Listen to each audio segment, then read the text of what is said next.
Hi friends, मैं हूं आपकी दोस्त मोटिवेशनल स्पीकर एंड राइटर कशिश कौर। आप सभी का स्वागत करती हूं अपने इस प्रोग्राम सेल्फ लव विद कशिश में। सात्विक विचारों से बना भोजन ही सात्विक आहार कहलाता है। दोस्तों, पिछली कड़ी में हमने सीखा कि कैसे हम ब्रह्म की ऊर्जा से अपने शरीर की बीमारियों को ठीक कर सकते हैं। पर हमें ब्रह्म की ऊर्जा प्राप्त हो, इसके लिए हमारा आहार कैसा होना चाहिए। आज इस कड़ी में हम इसी विषय में बात करेंगे कि आहार की हमारे जीवन में क्या भूमिका है।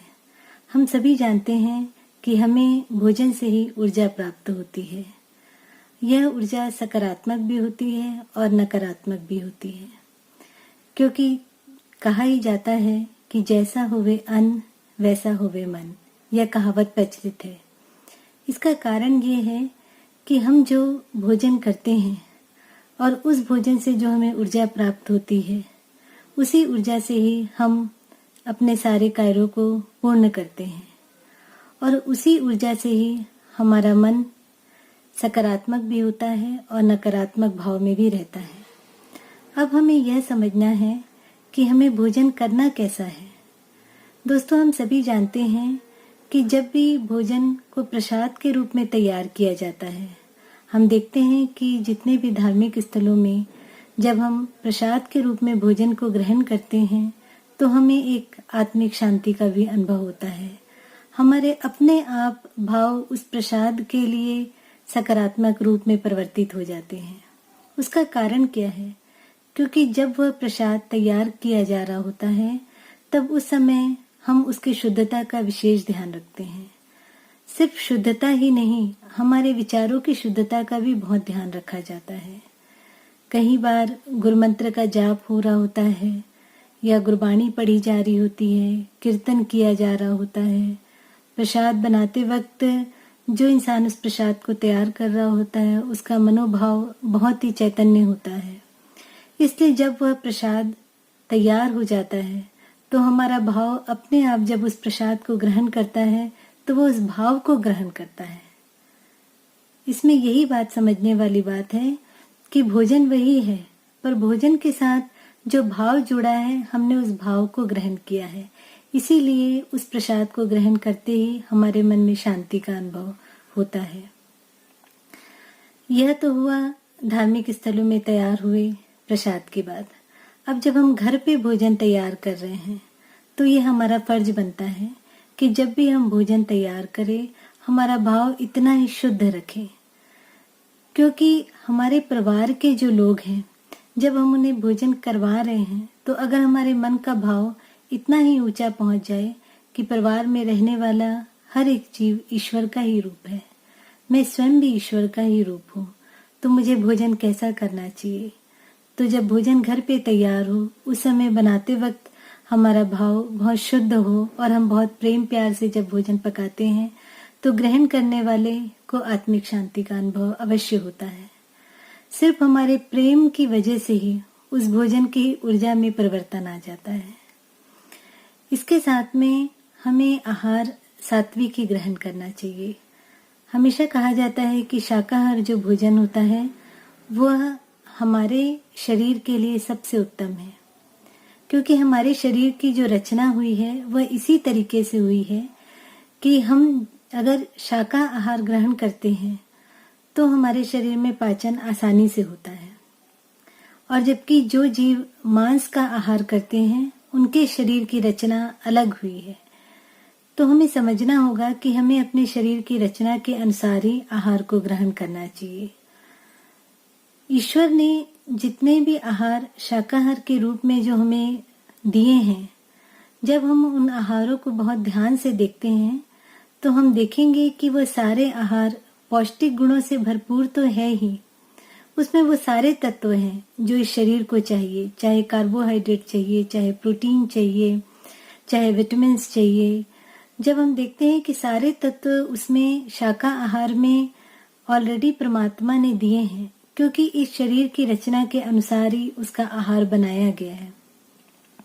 और जब हम उसे ग्रहण करते हैं तो हमारे शरीर में वो सारे तत्व, पौष्टिक तत्व हमारे शरीर को मिल जाते हैं। पर जब हम मांस का आहार करते हैं तो हमें देखना होगा कि मांस के आहार में है क्या। मांस के आहार में सबसे ज्यादा वसा है। जब हम देखते हैं कि हमारे शरीर में इतनी वसा की जरूरत नहीं है, जरूर कहा जाता है कि मांस के आहार में प्रोटीन बहुत मात्रा में पाया जाता है, पर प्रोटीन के लिए तो हमारे को वैसे भी दालें उपलब्ध कराई गई हैं कि हम रोज जब दालों को खाते हैं तो हमें प्रोटीन वैसे ही मिल जाता है। और मांसाहार में सबसे ज्यादा वसा होने की वजह से वह हमारे शरीर में अलग से बहुत ज्यादा फैट के रूप में काम करता है, जो हमारे शरीर के लिए ठीक नहीं है। इसके साथ साथ में अगर हम आध्यात्मिक तौर से देखते हैं तो मांस का आहार करना इसलिए भी वर्जित किया गया है क्योंकि हर एक जीव अपने कर्मों के अनुसार ही इस देह को प्राप्त करता है। वह देह चाहे मनुष्य की हो, चाहे कोई जीव जंतु या जानवर की देह हो, तो पिछले कर्मों के अनुसार उसे देह प्राप्त होती है। तो अब हम जिस भी जीव को अपने स्वाद के लिए सिर्फ अगर हम काट कर खाते हैं तो सोचिए उस देह को हम कितनी तकलीफ दे रहे हैं। और उस देह से जब वह ऊर्जा निकलेगी, नकारात्मक ऊर्जा, तो वह हमारे जीवन में भी अवश्य कर्म बंधन का कारण बनेगी। उस जीव को जितनी पीड़ा हो रही है, कहीं ना कहीं उस पीड़ा को हम भी अपने जीवन में किसी न किसी रूप में अनुभव अवश्य करेंगे।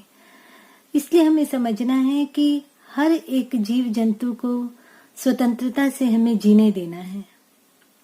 हम इंसानों को ये बात बहुत गहराई से सोचनी चाहिए कि हम सिर्फ स्वाद के लिए किसी ऐसे जीव जंतु को मार रहे हैं जिन्हें हम जन्म नहीं दे सकते, जिन्हें जन्म प्रकृति ने दिया है, जो सिर्फ बोल नहीं सक रहे हैं पर हमारी तरह चलते हैं, फिरते हैं।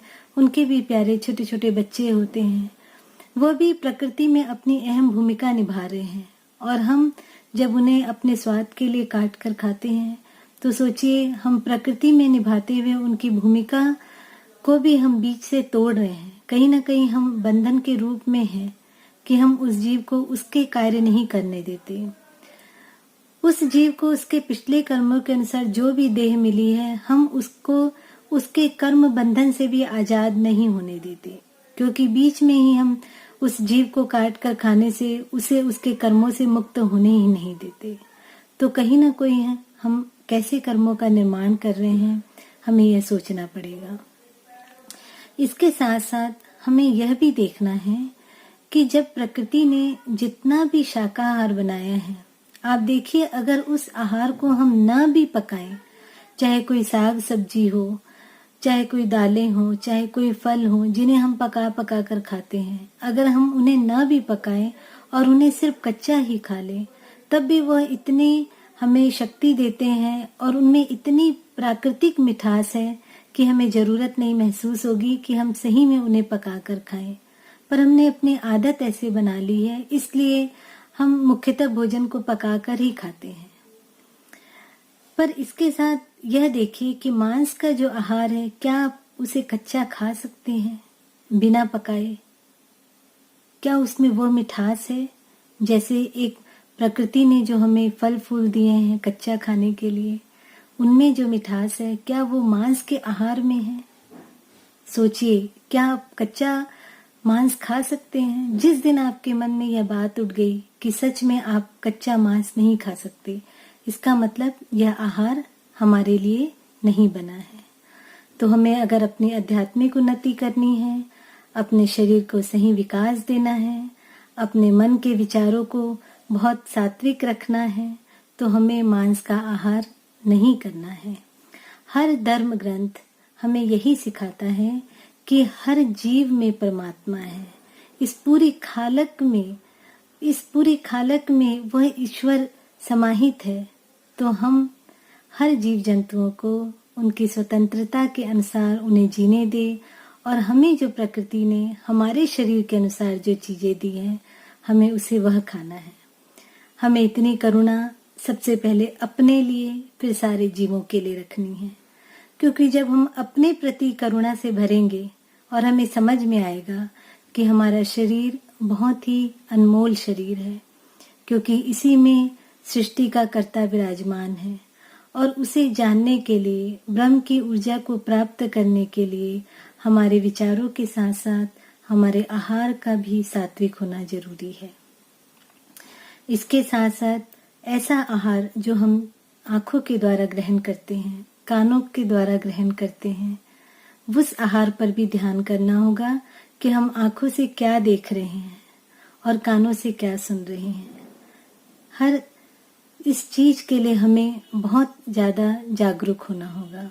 धन्यवाद दोस्तों, आपने मेरे इस प्रोग्राम को बहुत ही प्यार से सुना और मैं आप सबसे एक रिक्वेस्ट करती हूँ कि मेरे इस प्रोग्राम को जरूर अपने सभी दोस्तों के साथ शेयर कीजिए, ताकि वह भी अपने जीवन को ऊंचाइयों की तरफ लेकर जाए और अपने जीवन में खुशियों को प्राप्त करे। धन्यवाद।